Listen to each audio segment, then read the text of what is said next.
Hello guys, किरण भारद्वाज का आप सभी को प्यार भरा नमस्कार। आज से हम शुरू करते हैं हिंदी की भी थोड़ी सी क्लासेस दे देते हैं जहां तक पॉसिबल हो सके। तो मुझे लगता है कि हिंदी भी एक इम्पोर्टेंट सेक्शन रहता है कॉम्पिटिटिव एग्जाम के पॉइंट ऑफ व्यू से। तो शुरू करते हैं हम आज से अपना हिंदी का फर्स्ट लेक्चर। इंग्लिश की क्लासेस भी चलती रहेगी, बीच बीच में हिंदी की क्लासेस भी देती रहूंगी। ठीक है। हिंदी का वैसे तो हिंदी व्याकरण की बात करें तो हिंदी का इतना ज्यादा वाइड सिलेबस नहीं होता है, पर फिर भी जितना सिलेबस रहता है उतना कवर करने की कोशिश करेंगे। कॉम्पिटेटिव एग्जाम्स के रिगार्डिंग हम बात करते हैं तो मैक्सिमम एग्जाम जो होते हैं उसमें हिंदी रहती है। तो उन सभी कॉम्पिटेटिव एग्जाम्स की तैयारी के लिए भी हिंदी की क्लासेस स्टार्ट करते हैं। तो सभी स्टूडेंट से आग्रह है कि आज हमारा फर्स्ट लेक्चर है, यहीं से आप स्टार्ट कर दे क्लासेस देखना, ताकि आपके पास भी वर्डन ना बढ़े ज्यादा और धीरे धीरे आपका सिलेबस भी कवर होता रहे। बोलने को है कि हिंदी इजी लैंग्वेज होती है। देखो, हिंदी आपकी मदर टंग है, हिंदी भारत की राजभाषा है। तो मुझे लगता है कि अगर आपके पास हिंदी का सेक्शन भी रहता है और मान लीजिए कि 20 क्वेश्चंस आपके पास हिंदी के रहते हैं, 20 मार्क्स के रहते हैं, तो कम से कम आपके 18 से 19 मार्क्स हिंदी में आने चाहिए। अगर आपके हिंदी में इतने मार्क्स नहीं आ रहे हैं तो बाकी सब्जेक्ट से आप कवरेज पूरी नहीं कर पाएंगे, क्योंकि आजकल जो बच्चे मेहनत कर रहे हैं, टोटल कंप्यूटर के लेवल के बच्चे हैं आजकल, जो किताबों को खा रहे हैं, पढ़ नहीं रहे, अब खा रहे हैं खा। तो ये है कि आप कंटिन्यू अपनी स्टडी को रखेंगे और रोज आप एक एक चैप्टर, आधा आधा चैप्टर, 2-3 पेज तो कम से कम पढ़ लिया करेंगे, तो आपका सिलेबस अच्छे से चल पड़ेगा। तो हिंदी को आपने इस तरह से डन करना है कि अगर आपके पास हिंदी 20 मार्क्स की है तो कोशिश करनी है कि 20 आउट ऑफ आपके 20 रहे, 19 की तो करनी ही है। क्योंकि अगर आपके हिंदी में भी कम मार्क्स रहते हैं तो हिंदी की कवरेज दूसरे सब्जेक्ट में कर पाना इम्पॉसिबल होता है। और अगर हिंदी में आप अच्छी लीड कर रहे हैं, मान लीजिए मैथमेटिक्स में आप डाउन है थोड़े से, तो वो वाली कवरेज फिर हिंदी से पूरी हो जाती है।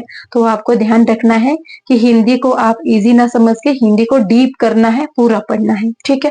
तो चलिए आज स्टार्ट करते हैं हिंदी को। हिंदी पढ़ने से पहले हम हिंदी के बारे में थोड़ा सा ये पढ़ेंगे कि हिंदी भाषा क्या होती है, कैसे इसका जन्म हुआ है, कब क्या, थोड़ा सा जो आपका स्टार्टिंग में वर्णमाला होती है वहां तक ले जाने में मैं पहले इसकी फॉर्मेशन को तैयार करती हूँ कि हिंदी का जन्म कैसे हुआ था, हिंदी का हमारे देश में, हमारी लाइफ में कितना इम्पोर्टेंस है, या फिर इंटरनेशनल लेवल पे थोड़ा सा बताऊंगी कि कितना इम्पोर्टेंस है, किस तरह से हिंदी अपनी आगे बढ़ रही है, क्या अंतरराष्ट्रीय स्तर पर भी इसको आगे बढ़ाने के लिए कोई कदम उठाए जा रहे हैं, इन सभी के बारे में हम आज पढ़ते हैं। ठीक है। हिंदी की अगर हम बात करें तो हिंदी भारत की राष्ट्रभाषा नहीं है। कभी क्वेश्चन आता है कि भारत की राष्ट्रभाषा कौन सी है, तो आपके पास एक ऑप्शन रहेगा नन ऑफ दिस, उस पर क्लिक कर देना। हिंदी भारत की राष्ट्रभाषा नहीं है, हिंदी भारत की राजभाषा है। सबसे पहले तो आपको ये पता होना चाहिए कि जो आपके पास वर्ड है हिंदी, क्वेश्चन आता है कि हिंदी शब्द किस भाषा का शब्द है। बहुत बार ये क्वेश्चन पूछा गया है, तो आपको ध्यान रखना है कि आप आंसर भी इसका इतनी स्मार्टली देंगे तो आपको पता होना चाहिए कि जो हिंदी शब्द है वो फारसी भाषा का शब्द है।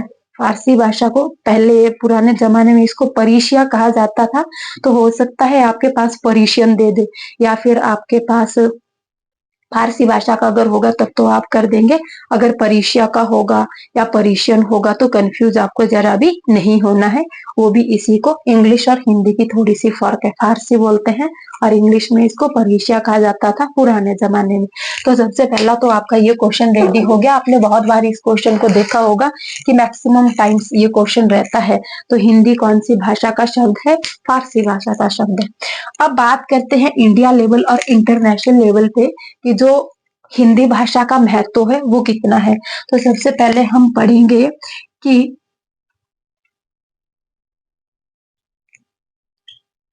जो राष्ट्रीय हिंदी दिवस। राष्ट्रीय हिंदी दिवस सभी को पता है कि कब मनाया जाता है, 14 सितंबर को मनाया जाता है।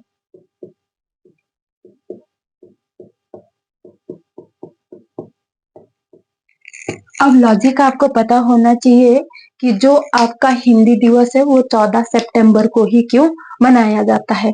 तो आपको एक बात बताती हूँ कि 14 सितंबर 1949 को हिंदी को भारत की राजभाषा, इंपॉर्टेंट पॉइंट है बेटा, कभी आपको राष्ट्रभाषा दिया जाता है तो हिंदी आपकी राष्ट्रभाषा नहीं है, राजभाषा है। भारत की राजभाषा के रूप में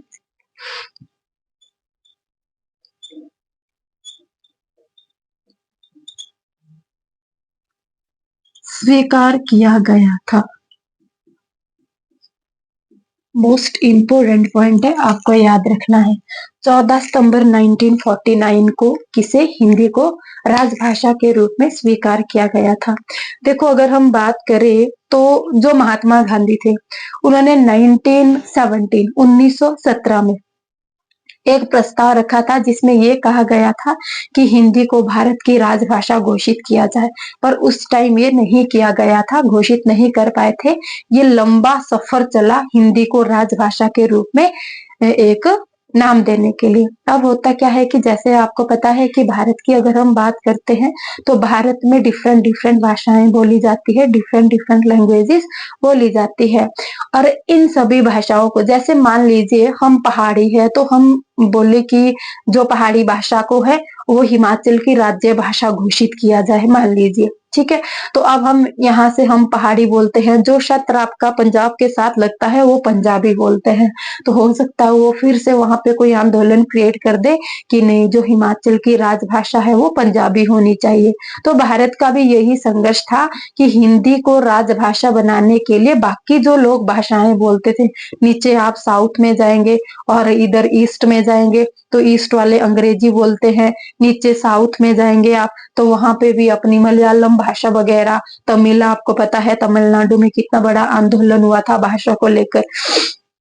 तो ये चीजें आपको याद रखनी है कि इसके अगर हम एक भाषा को किसी हाई लेवल का दर्जा दे देते हैं तो बाकी भाषाओं के लोग भी आंदोलन करते हैं कि हमारी भाषा को भी हाई लेवल का दर्जा दिया जाए, इसी भाषा को क्यों। तो हिंदी ने भी इसी तरह से आपका बहुत लंबा सफर तय किया है, कब तक, 14 सितंबर 1949 तक, सॉरी, और 1949 को इसे भारत की राजभाषा के रूप में स्वीकार किया गया था। अब इसके वर्णन की अगर हम बात करते हैं तो आप लिखेंगे कि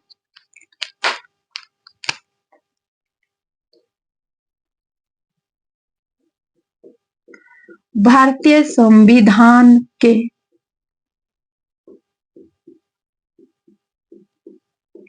भाग 17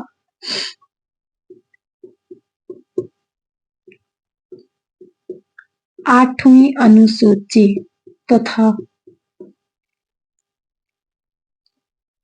343 से 351 अनुच्छेद के तहत भारत की राजभाषा हिंदी का वर्णन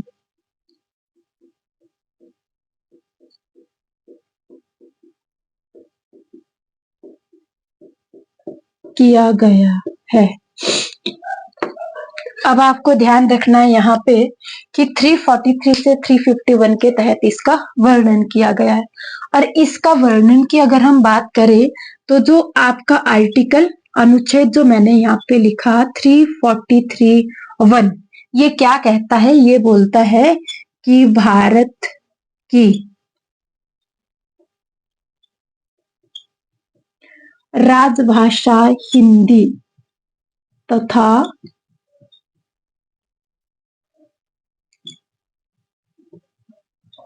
लिपि देवनागरी होगी। लिपि देवनागरी होगी, ये बोलता है भारतीय संविधान का अनुच्छेद 343(1), ये कहा गया है इसमें।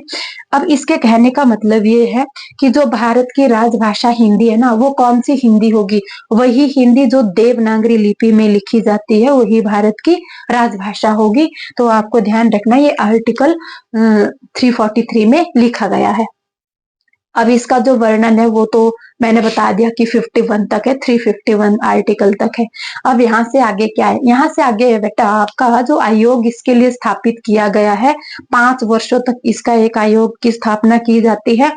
और वो आयोग जब भी इनकी मीटिंग होती है तो ये एक नई कोशिश के साथ कि भारत की जो राजभाषा हिंदी है इसको और ज्यादा बढ़ावा देने के लिए, और ज्यादा बढ़ावा देने के लिए कोई उपयोगी कदम उठाए जाए, इनका ये कार्य रहता है। क्योंकि आज अगर आप देखेंगे तो हर एक व्यक्ति के अंदर एक नहीं, मैंने स्पीकिंग कोर्स करना है, कौन सा इंग्लिश का स्पीकिंग कोर्स करना है, ऐसे वैसे वो सो, तो हिंदी का जो महत्व है वो कम होता जा रहा है। इसीलिए इसमें एक हिंदी राष्ट्रभाषा आयोग की स्थापना भी की गई है, जिसके तहत कि आपकी हिंदी भाषा को और अधिक बढ़ावा देने के लिए। ठीक है, तो ये मैक्सिमम आपके पास रहेगा यहाँ पे क्वेश्चन कि जो भारत की राजभाषा है वो कौन सी है।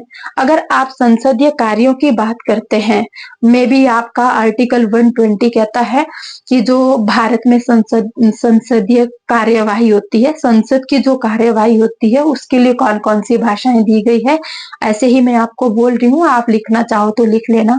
तो इसके लिए 2 भाषा है, हिंदी भी है, इंग्लिश भी है। ठीक है, और अगर सदन का कोई ऐसा नेता है, ऐसा मंत्री है जिनको ना तो हिंदी आती है और ना ही इंग्लिश आती है, तो वो सभापति की परमिशन लेके वो अपनी लैंग्वेज में, जो उसके राज्य की लैंग्वेज रहती है, उसमें भी अपने विचारों को प्रकट कर सकता है। वैसे जो संसद की कार्यवाही है इसके लिए आपने याद रखना है कि एक हिंदी है और इंग्लिश है।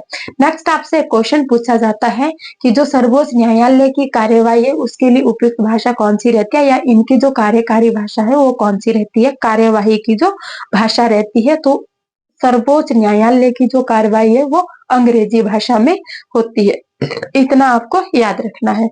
तो इतना तो आप समझ गए होंगे कि 14 सितंबर को राष्ट्रीय हिंदी दिवस क्यों मनाया जाता है। इसलिए मनाया जाता है क्योंकि 14 सितंबर को पंडित जवाहरलाल नेहरू के द्वारा इसे राजभाषा का दर्जा दिया गया था। एफर्ट बहुत सारों ने किया था, पर आपको पता है कि प्रधानमंत्री, अभी जो अंतरिम सरकार का गठन हुआ था उसके प्रधानमंत्री पंडित जवाहरलाल नेहरू थे, उन्होंने ही इसे राजभाषा का दर्जा दिया था 14 सितंबर 1949 को। तो आपने याद रखना है, तभी से राष्ट्रीय हिंदी दिवस कब मनाया जाता है?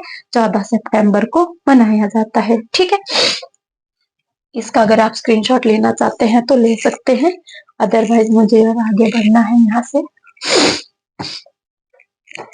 ये तो आपने राष्ट्र लेवल पे पढ़ा हिंदी के विकास को, कि किस तरह से हिंदी को राजभाषा का दर्जा दिया गया है। याद रखना है आपको, राष्ट्रभाषा नहीं है बेटा, राजभाषा है। अब इंटरनेशनल लेवल की थोड़ी सी हम बात करते हैं। तो इंटरनेशनल लेवल पे आप यहाँ से जानेंगे कि क्वेश्चन आता है कि विश्व हिंदी दिवस कब मनाया जाता है। इंटरनेशनल हिंदी डे सभी को पता है ये तो, कि 10 जनवरी को मनाया जाता है। अब इसके पीछे भी फिर तो कोई लॉजिक होगा कि 10 जनवरी को ही अंतरराष्ट्रीय हिंदी दिवस क्यों मनाया जाता है। आपको एक बात बता देती हूँ कि जो आपका हिंदी भाषा को अंतरराष्ट्रीय लेवल पर, अंतरराष्ट्रीय स्तर पर बढ़ावा देने के लिए आपको याद रखना है कि 10 जनवरी 1974 को महाराष्ट्र के, ये पूछा जाता है क्वेश्चन, बहुत बार याद रखना है, नागपुर में एक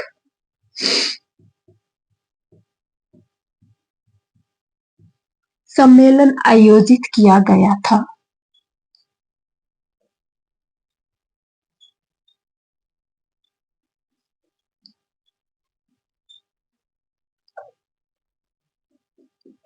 और अगर आपसे पूछा जाएगा कि पहला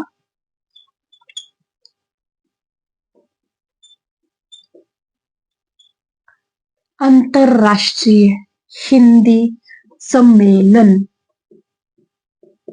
कब हुआ था, तो इसकी डेट आपके पास रहती है 1975 को। ये भी 10 जनवरी को हुआ था, 1975 को ये हुआ था। अगर पूछा जाए कि कहाँ हुआ था, तो आंसर आपका ये भी यही रहेगा, नागपुर महाराष्ट्र में हुआ था। ये आपको याद रखना है। क्यों हुआ था? क्योंकि यहाँ पर जो आपके विश्व लेवल के हैं 122 प्रतिनिधि थे शायद, और कंट्रीज आपकी लिमिटेड थी, इतनी ज्यादा कंट्रीज नहीं थी, बट जो प्रतिनिधि वो 122 के इर्द गिर्द इकट्ठे हुए थे वर्ल्ड लेवल के। और नागपुर, महाराष्ट्र के नागपुर में एक सम्मेलन हुआ था, जिसमें जो हिंदी को है वो आगे बढ़ाने के लिए, हिंदी को अंतरराष्ट्रीय स्तर तक बढ़ावा देने के लिए ये सम्मेलन का आयोजन किया गया था। डिफरेंट डिफरेंट कंट्रीज को बोला गया था कि आप भी अपने देश में हिंदी भाषा को बढ़ावा देने की कोशिश करें। तो आपको याद रखना है, ये मोस्ट इंपोर्टेंट क्वेश्चन है। अंतरराष्ट्रीय हिंदी दिवस बहुत बार पूछा जाता है। और विश्व हिंदी सम्मेलन पहला कहाँ हुआ था, कब हुआ था, आपको ये वाला क्वेश्चन भी याद रहना। महाराष्ट्र के नागपुर में हुआ था, 1975 में हुआ था। और अगर खाली आपसे मीटिंग पूछी जाती है, 1974 में हुई थी। ठीक है, अब यहां से मेरा आपको एक क्वेश्चन है, ये तो मैं बता देती हूँ आपको कि मैंने अभी भी आपको बताया कि भारत की जो राजभाषा है वो कौन सी है, हिंदी है। तो क्वेश्चन आपके लिए ये है कि भारत को छोड़कर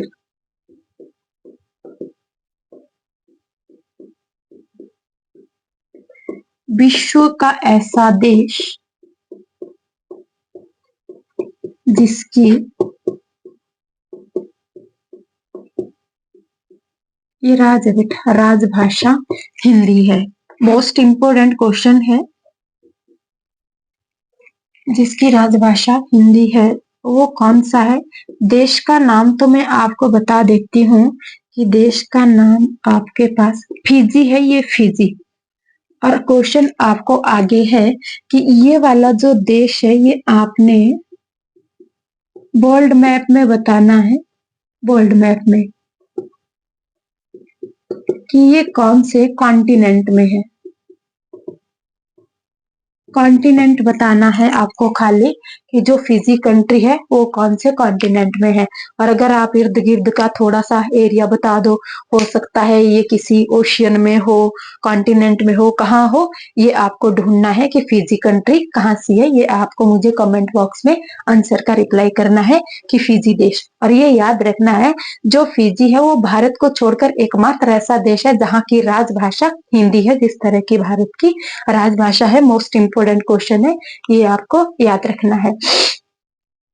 अब यहाँ से इतना तो आपके पास आ गया कि जो आपका सम्मेलन हुआ था। सॉरी, शायद मैं आपको बताना भूल गई हूँ, हो सकता है आपको ये भी क्वेश्चन आए कि जो हिंदी राजभाषा है भारत की, और राष्ट्रीय हिंदी दिवस कब मनाया जाता है, 14 सितंबर को। तो ये मनाना कब से शुरू हुआ है, हम इम्पोर्टेंट पॉइंट ये भी भूल गए थे। थोड़ा सा यहाँ पे हल्का सा मैं बॉक्स बना देती हूँ, क्योंकि भूल गई थी, तो आपको याद रखना है। यहाँ से लिखेंगे राष्ट्रीय हिंदी दिवस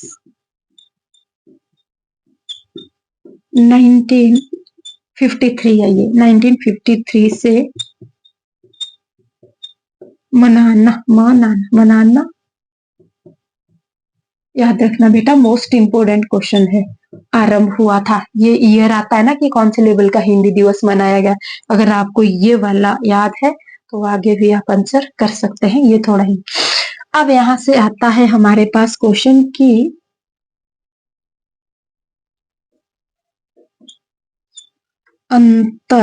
अंतरराष्ट्रीय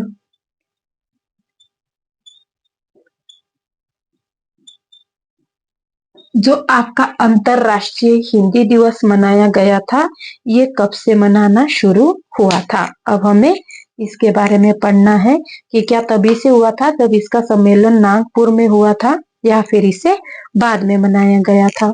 तो आपको मैं बताती हूँ कि जो आपका अंतरराष्ट्रीय हिंदी दिवस है, ये अंतरराष्ट्रीय हिंदी दिवस डॉक्टर मनमोहन सिंह ने थे। मनमोहन,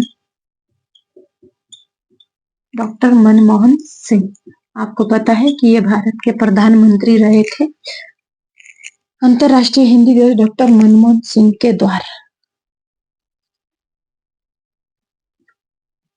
2006 से मनाना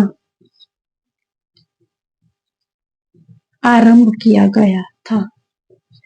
ये थी आपके पास हिंदी की थोड़ी सी बेसिक नॉलेज। अब हिंदी भाषा के बारे में पढ़ रहे हैं तो आपको इतनी नॉलेज होनी चाहिए कि नेशनल लेवल पे कितना इसका महत्व है और इंटरनेशनल लेवल पे इसका कितना महत्व है। अगर आप इसको लिखना चाहते हैं तो एक स्क्रीनशॉट भी ले सकते हैं।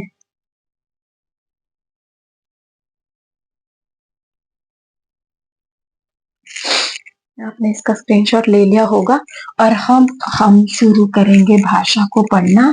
जो हम हिंदी व्याकरण पढ़ रहे हैं, अभी तक मैंने आपको हिंदी भाषा का थोड़ा सा इम्पोर्टेंस बताया नेशनल प्लस इंटरनेशनल लेवल पर। ये बातें आपको याद रखनी है।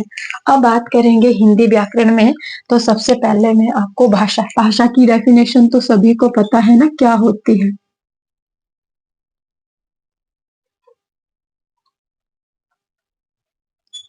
लिखेंगे, भाषा एक ऐसा साधन है, मार्कर फीका हो गया है, दूसरा लगता है कहीं से। अगर भाषा एक ऐसा साधन है जिसके द्वारा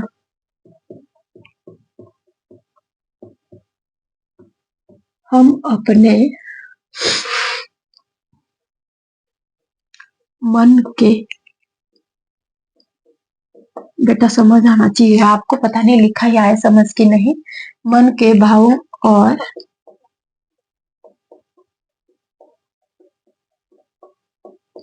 विचारों को दूसरों तक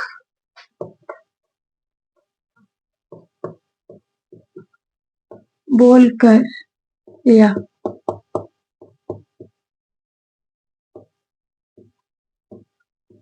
लिखकर प्रकट करते हैं, उसे हम क्या बोलते हैं? उसे हम भाषा बोलते हैं। भाषा क्या साधन है, इसको आपने याद रखना है, जिसके द्वारा हम अपने मन के भावों तथा विचारों को दूसरों तक बोलकर या लिखकर प्रकट करते हैं, उसे हम क्या बोलते हैं? भाषा बोलते हैं। थोड़ी सी मैं इंक भी डाल देती हूँ अभी। आपके पास पटवारी में एक क्वेश्चन पूछा गया था वाला, जो पटवारी का एग्जाम हुआ था ना अभी लास्ट टाइम जो हुआ था एग्जाम, उसमें एक क्वेश्चन पूछा गया था कि जो भाषा है ना वो संचार का कौन सा साधन है? भाषा संचार का कौन सा साधन है? ऑप्शन में क्या क्या था लिखा हुआ? प्राथमिक, द्वितीय, तृतीय या फिर फोर्थ, इस टाइप का कुछ लिखा हुआ वहां पे आंसर इस टाइप के कुछ आए हुए थे। ठीक है, तो इसमें आपको बताना था कि भाषा संचार का कौन सा साधन है। तो यहाँ पे आंसर हम डायरेक्ट लिखेंगे, भाषा संचार का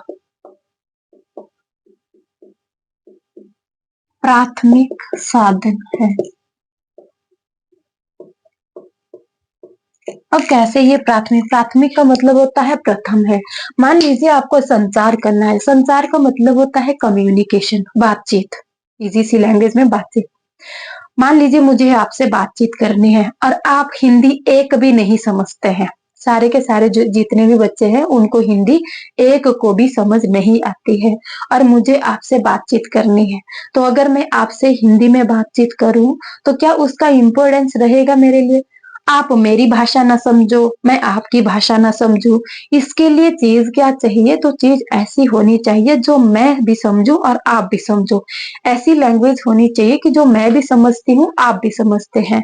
तो कम्युनिकेशन करनी है, बातचीत करनी है, उसके लिए सबसे पहली जो चीज है वो क्या होनी चाहिए? भाषा। ऐसी भाषा जो सामने वाला बंदा भी समझता हो और बोलने वाला भी समझता हो। तो बातचीत करने के लिए सबसे पहला जो साधन चाहिए वो कौन सा चाहिए? भाषा। तो भाषा संचार का कौन सा साधन हुआ? पहला हुआ। ठीक है, ठीक है। अब आगे हम बात करते हैं कि भाषा जो है वो किस तरह से क्या क्या इंट्रोडक्शन देती है भाषा। तो हम लिखेंगे कि भाषा व्यक्ति के व्यक्तित्व और संस्कृति का विकास करती है।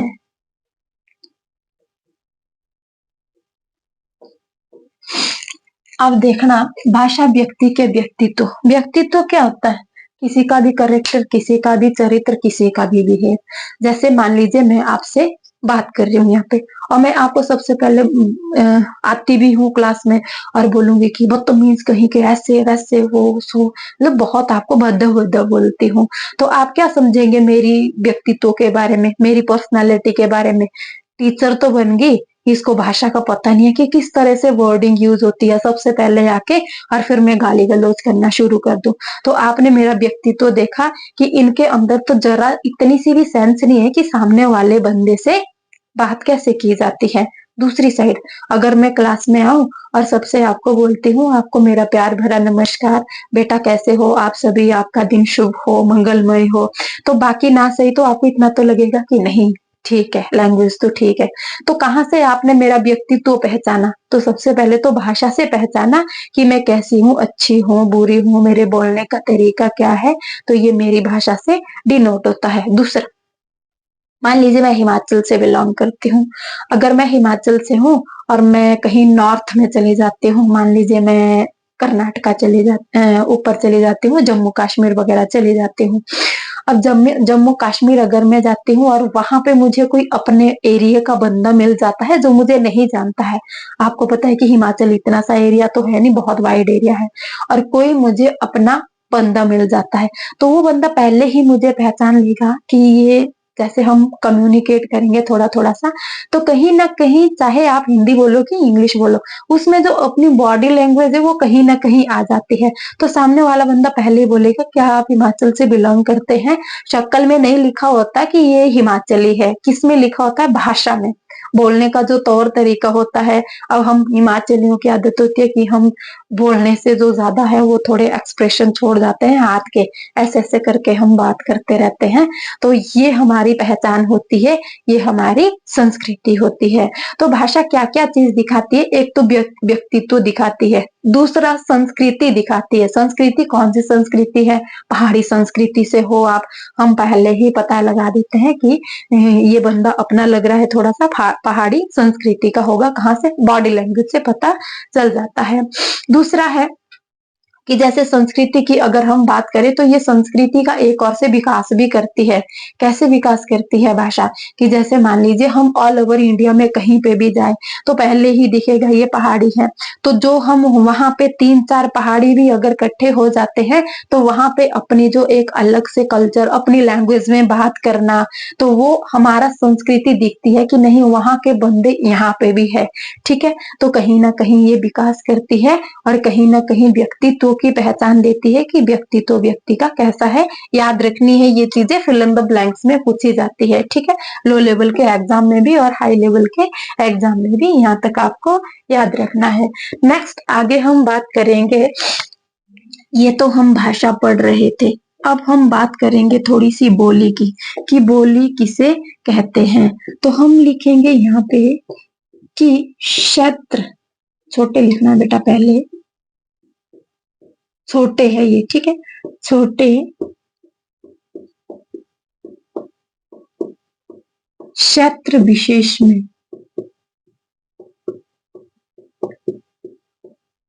बोली जाने वाली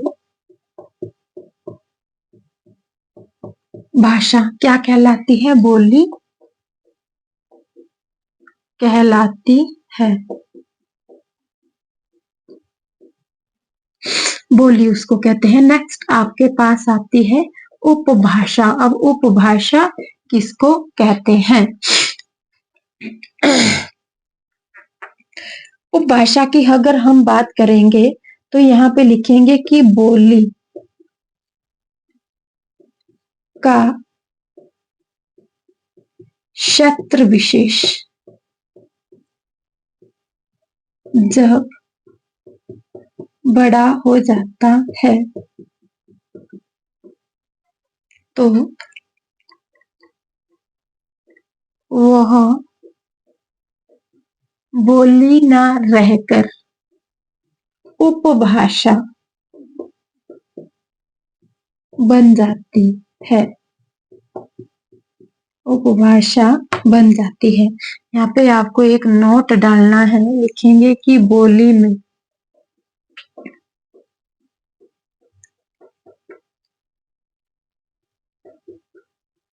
साहित्यिक रचनाएं नहीं होती है। और अगर किसी बोली में साहित्यिक रचना होती है तो उसका भी क्षेत्र बड़ा हो जाता है, जिसके कारण वो फिर बोली ना रहकर आगे उपभाषा बन जाती है। तो अगर आपसे भाषा का क्रम पूछा जाए कि भाषा का जो सफर है वो कितना होता है, कैसे होता है, तो आपको याद रखना है कि किसी भी इसकी हम बात करें कि सबसे पहले तो वो बोली ही होती है। जैसे ही इसका क्षेत्र विशेष बढ़ जाता है तो ये उपभाषा बन जाती है। जब उपभाषा का क्षेत्र विशेष बढ़ जाता है तो बेटा आगे जाके ये भाषा बन जाती है। ये क्रम रहता है आपका बोली से लेकर भाषा तक। तो आपको याद रखना है कि ये वाली। अब बोली किसको बोलते हैं? क्षेत्र विशेष को। एक छोटे से जो क्षेत्र में बोली जाती है उसको हम बोली कहते हैं, ठीक है। और बोली में साहित्यिक रचनाएं नहीं होती है। अगर किसी बोली में साहित्यिक रचनाएं होती रहती है तो उसका क्षेत्र विशेष बढ़ जाता है, जिसके कारण वो उपभाषा का रूप धारण कर लेती है। और धीरे धीरे जैसे उसका आगे आगे प्रचार होता जाता है तो वो भाषा बन जाती है, ठीक है। अब जैसे पता नहीं कैसे कैसे बोलते हैं कि कोस कोस में बदले पानी, दो कोस चार कोस में वाणी, इस तरह से बोला जाता है। तो एक कोस में अगर पानी की हम बात करते हैं तो यहाँ का पानी और यहाँ से आगे जो आपके 2-3 किलोमीटर का पानी होगा उसमें फर्क आ जाता है।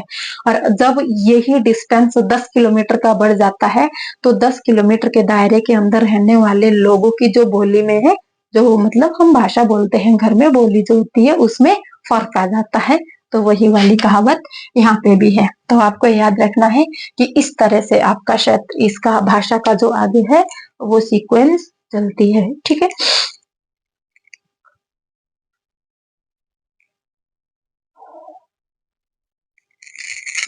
अब नेक्स्ट हम बात करें तो अच्छा आपको एक क्वेश्चन दे दूं।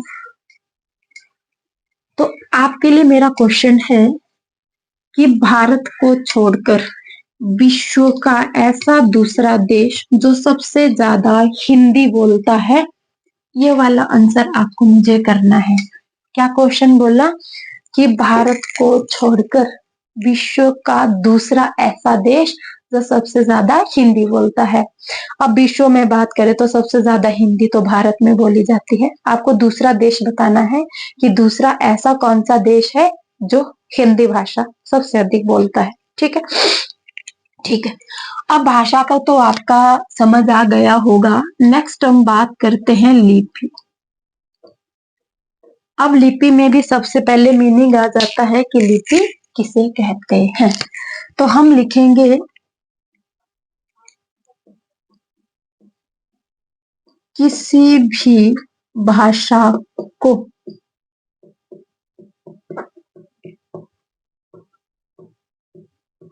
लिखने का तरीका लिपि कहलाता है।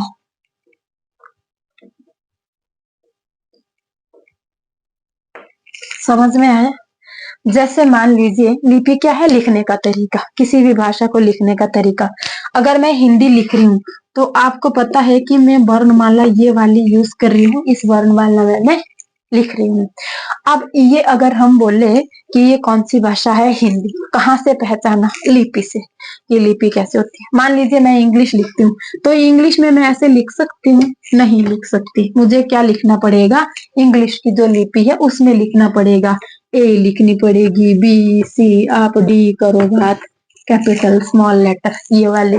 अगर मुझे पंजाबी लिखनी है तो आपको पता है पंजाबी भाषा की लिपि कौन सी होती है, वो वाला मुझे लिखना पड़ेगा। कैसे बनाना पड़ेगा, यार नहीं आता इतना, ऐसे ऐसे होते कुछ उसमें, एड़ा ईड़ी, पता नहीं क्या क्या पढ़ा जाता है। तो ये उस भाषा की लिपि है, लिखने का तरीका है। अगर इसमें हमें बोला जाए कि आपको देवनागरी लिपि छांटनी है कि देवनागरी लिपि में लिखे गए वर्ण कौन से हैं, तो आप ये छांटेंगे ना। अगर हम बोलेंगे रोमन में कौन से लिखे गए, आप इसको बोलेंगे। हम बोलेंगे गुरुमुखी लिपि में कौन सी ये लिखी गई है, तो आप इसको छांटेंगे। कहाँ से पहचाना, लिखने के तरीके से। अब अगर आप उर्दू लिखो तो एक तो उनको इधर से कुछ लिखा जाता है, इस तरीके से पता नहीं क्या क्या बनाया जाता है। तो मुझे तो इतना ज्यादा नॉलेज नहीं है उर्दू भाषा का। तो ये लिपि लिखने का एक तरीका होता है कि किस फॉर्मेट में आप लिख रहे हैं, ठीक है। और अगर आप अन्य शब्दों की बात करें, अन्य शब्दों में लिपि का जो है वो अगर वर्णन करना पड़े तो कैसे लिखेंगे, कि आप लिखेंगे कि भाषा की अभिव्यक्ति, भाषा की अभिव्यक्ति ही लिपि कहलाती है। कितनी प्यारी डेफिनेशन है कि जो भाषा की अभिव्यक्ति है, जिस तरह से जिस भी लिपि में आप इसको एक्सप्रेस कर रहे हैं, वो किसी भी भाषा को लिखने का तरीका, जिस तरीके में आप लिख रहे हैं वो तरीका उस भाषा की लिपि कहलाता है। समझ में आया? ये था आपका लिपि का। और लिपि में अगर हम बात करें आगे, तो क्वेश्चन आता है कि संसार की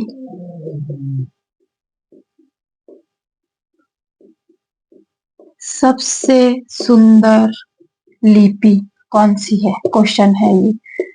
तो आपके पास अगर आपको ही क्वेश्चन दे दूं तो ज्यादा हो जाएंगे, क्योंकि फिजी भी बताना है कहाँ है, और एक क्वेश्चन वो भी बताना है कि विश्व का दूसरा सा देश जो सबसे ज्यादा हिंदी बोलता है वो भी बताना है, काफी काम हो जाएगा। इसलिए मैं बता देती हूँ कि विश्व की या संसार की सबसे सुंदर जो लिपि है वो कौन सी है, देवनागरी लिपि है, ठीक है। ये आपको याद रखना है। और देवनागरी, देवनागरी लिपि में वर्णों की कुल संख्या, ये तो आप सभी को पता ही है कि कुल संख्या आपके पास कितनी है, 52 है। नेक्स्ट थोड़ा उर्दू के बारे में बता देती हूँ। उर्दू के बारे में, उर्दू हिंदी भाषा की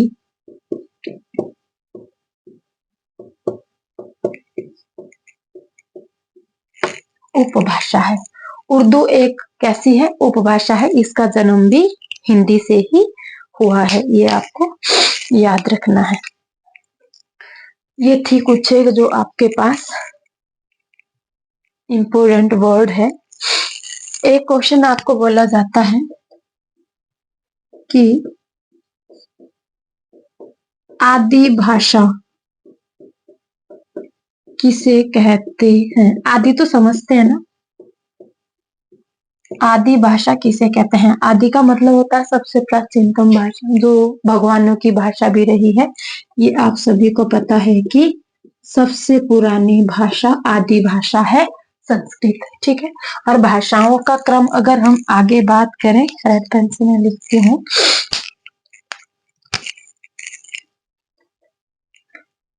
लिखेंगे। ये क्वेश्चन भी बहुत बार पूछा जाता है भाषाओं का क्रम। तो आदि भाषा तो आपको पता है कि सबसे जो पुरानी है वो कौन सी रही है? सबसे पहले जन्म हुआ संस्कृत का। संस्कृत आगे आगे बढ़ती गई तो जो इसके एक्चुअल वर्ड थे उस वर्डिंग नहीं आई लोगों को बोलनी। जैसे मान लीजिए इस गांव के जो लोग हैं वो प्रॉपर संस्कृत बोल सकते हैं। अब इस गांव से जो दूसरे गांव के लोग हैं, जो दूसरा गांव बनेगा, वो प्रॉपर इसकी वर्डिंग नहीं कर पाते थे। तो संस्कृत से जो थोड़ा सा बिगड़ा हुआ रूप है वो कौन सा बना? इससे जन्म हुआ पाली भाषा का। इसी तरह से पाली का जो थोड़ा आगे बिगड़ा हुआ रूप है वो आपका प्राकृत बना, और प्राकृत से जो बिगड़ा हुआ रूप बना अपभ्रंश नाम था इसका। अपभ्रंश, गलत गुलत हो जाए बेटा सही कर देना। अपभ्रंश बना, और अपभ्रंश के बाद जो आपकी है वो हिंदी का जन्म हुआ है। और कभी पूछा जाता है कि हिंदी का जन्म कौन से अपभ्रंश से हुआ है, तो याद रखना है आपको शोर सैनिक अपभ्रंश से हिंदी का जन्म हुआ है, याद रखना है। ठीक है, ये था आपका थोड़ा सा हिंदी के रिगार्डिंग। इसका आपने स्क्रीनशॉट लेना है तो एक बार ले लीजिए।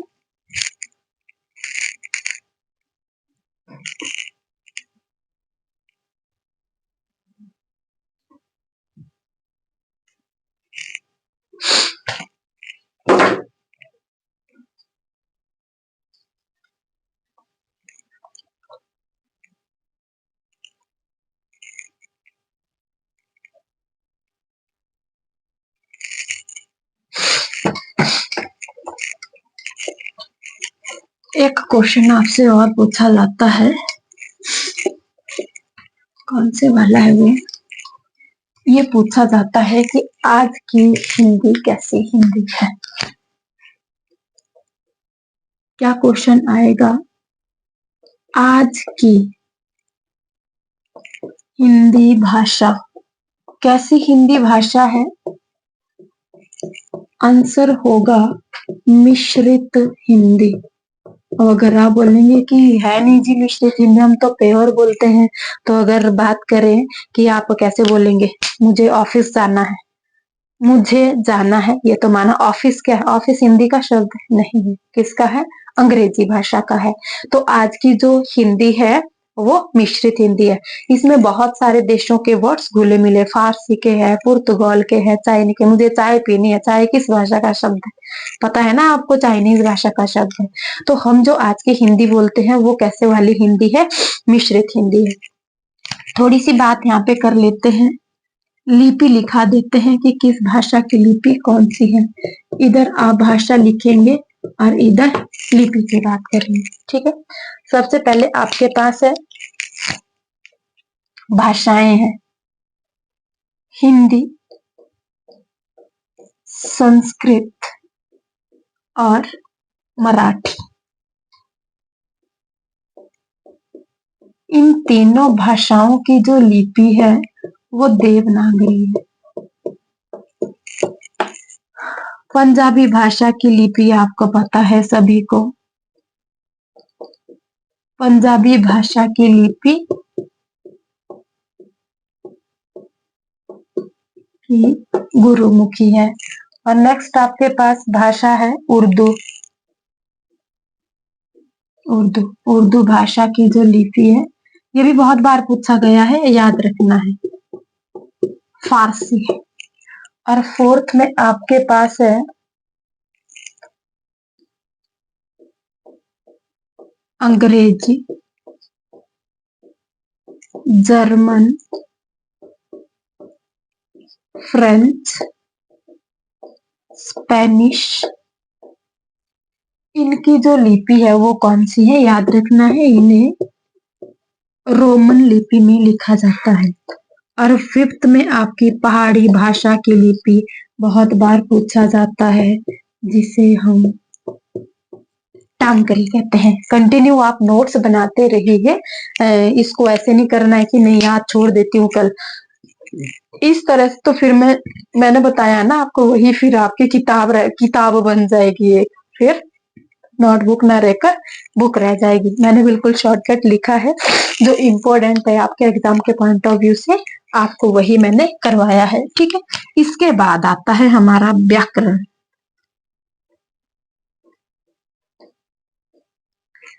ऐसा साधन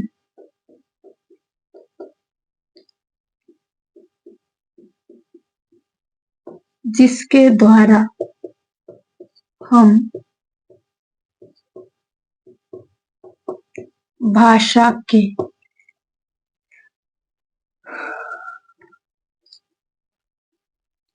सही रूप को पढ़ना, लिखना तथा बोलना सीखते हैं। स्पेस नहीं बचा, यहाँ लिखती हूँ।